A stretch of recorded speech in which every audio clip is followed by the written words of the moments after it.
44واں باب مشرقی پھاٹک کا استعمال۔ تب وہ مجھ کو مقدس کے بیرونی پھاٹک کی راہ سے، جس کا رخ مشرق کی طرف ہے، واپس لایا، اور وہ بند تھا۔ اور خداوند نے مجھے فرمایا کہ یہ پھاٹک بند رہے گا اور کھولا نہ جائے گا، اور کوئی انسان اس سے داخل نہ ہوگا، چونکہ خداوند اسرائیل کا خدا اس سے داخل ہوا ہے، اس لیے یہ بند رہے گا۔ مگر فرما روا اس لیے کہ فرما روا ہے، خداوند کے حضور روٹی کھانے کو اس میں بیٹھے گا۔ وہ اس پھاٹک کے آستانے کی راہ سے اندر آئے گا اور اسی راہ سے باہر جائے گا۔ ہیکل میں داخلے کے قانون۔ پھر وہ مجھے شمالی پھاٹک کی راہ سے ہیکل کے سامنے لایا، اور میں نے نگاہ کی، اور کیا دیکھتا ہوں کہ خداوند کے جلال نے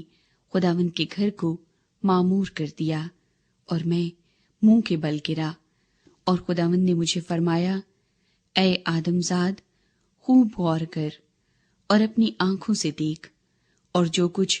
خداوند کے گھر کے احکام و قوانین کی بابت تجھ سے کہتا ہوں، اپنے کانوں سے سن، اور گھر کے مدخل کو اور مقدس کے سب مخرجوں کو خیال میں رکھ۔ اور تو بنی اسرائیل کے باقی لوگوں سے کہنا کہ خداوند خدا یوں فرماتا ہے کہ اے بنی اسرائیل، تم اپنی تمام مکروہات کو اپنے لیے کافی سمجھو۔ چنانچہ جب تم میری روٹی اور چربی اور لہو گزرانتے تھے، تو دل کے نامختون اور جسم کے نامختون اجنبی زادوں کو میرے مقدس میں لائے، تاکہ وہ میرے مقدس میں آ کر میرے گھر کو ناپاک کریں۔ اور انہوں نے تمہارے تمام نفرت انگیز کاموں کے سبب سے میرے عہد کو توڑا، اور تم نے میری مقدس چیزوں کی حفاظت نہ کی، بلکہ تم نے غیروں کو اپنی طرف سے میرے مقدس میں نگہبان مقرر کیا۔ خداوند خدا یوں فرماتا ہے کہ ان اجنبی زادوں میں سے جو بنی اسرائیل کے درمیان ہیں، کوئی دل کا نامختون یا جسم کا نامختون اجنبی زادہ میرے مقدس میں داخل نہ ہوگا۔ بنی لاوی کہانت سے خارج ہوتے ہیں، اور بنی لاوی جو مجھ سے دور ہو گئے جب اسرائیل گمراہ ہوا، کیونکہ وہ اپنے بتوں کی پیروی کر کے مجھ سے گمراہ ہوئے، وہ بھی اپنی بد کرداری کی سزا پائیں گے۔ تو بھی وہ میرے مقدس میں خادم ہوں گے، اور میرے گھر کے پھاٹکوں پر نگہبانی کریں گے، اور میرے گھر میں خدمت گزاری کریں گے۔ وہ لوگوں کے لیے سوختنی قربانی اور ذبیحہ ذبح کریں گے، اور ان کے سامنے ان کی خدمت کے لیے کھڑے رہیں گے۔ چونکہ انہوں نے ان کے لیے بتوں کی خدمت کی اور بنی اسرائیل کے لیے بد کرداری میں ٹھوکر کا باعث ہوئے، اس لیے میں نے ان پر ہاتھ چلایا، اور وہ اپنی بد کرداری کی سزا پائیں گے، خداوند خدا فرماتا ہے۔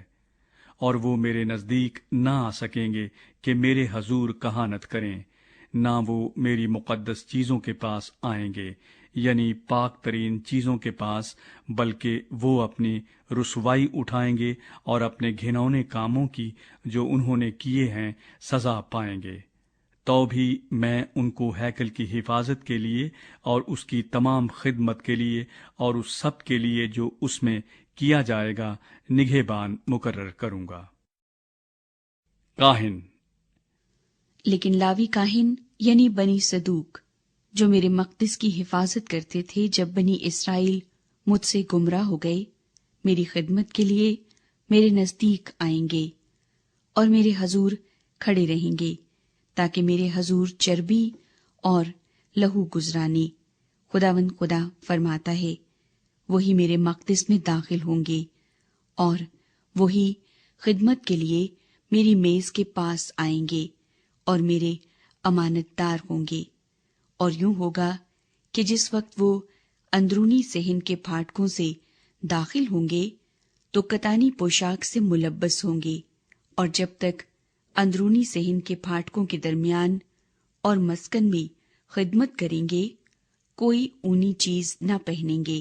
وہ اپنے سروں پر کتانی عمامے اور کمروں پر کتانی پجامے پہنیں گے، اور جو کچھ پسینے کا باعث ہو اسے اپنی کمر پر نہ باندھے، اور جب بیرونی صحن میں یعنی عوام کے بیرونی صحن میں نکل آئیں تو اپنی خدمت کی پوشاک اتار کر مقدس حجروں میں رکھیں گے اور دوسری پوشاک پہنیں گے، تاکہ اپنے لباس سے عوام کی تقدیس نہ کریں، اور وہ نہ سر منڈائیں گے نہ بال بڑھائیں گے، وہ صرف اپنے سروں کے بال کترائیں گے۔ اور جب اندرونی صحن میں داخل ہوں تو کوئی کاہن میں نہ پیے، اور وہ بیوہ یا متعلقہ سے بیاہ نہ کریں گے، بلکہ بنی اسرائیل کی نسل کی کنواریوں سے یا اس بیوہ سے جو کسی کاہن کی بیوہ ہو، اور وہ میرے لوگوں کو مقدس اور عام میں فرق بتائیں گے، اور ان کو نجس اور طاہر میں امتیاز کرنا سکھائیں گے، اور وہ جھگڑوں کے فیصلے کے لیے کھڑے ہوں گے اور میرے احکام کے مطابق عدالت کریں گے، اور وہ میری تمام مقررہ عیدوں میں میری شریعت اور میرے آئین پر عمل کریں گے اور میرے سبتوں کو مقدس جانیں گے، اور وہ کسی مردے کے پاس جانے سے اپنے آپ کو ناپاک نہ کریں گے،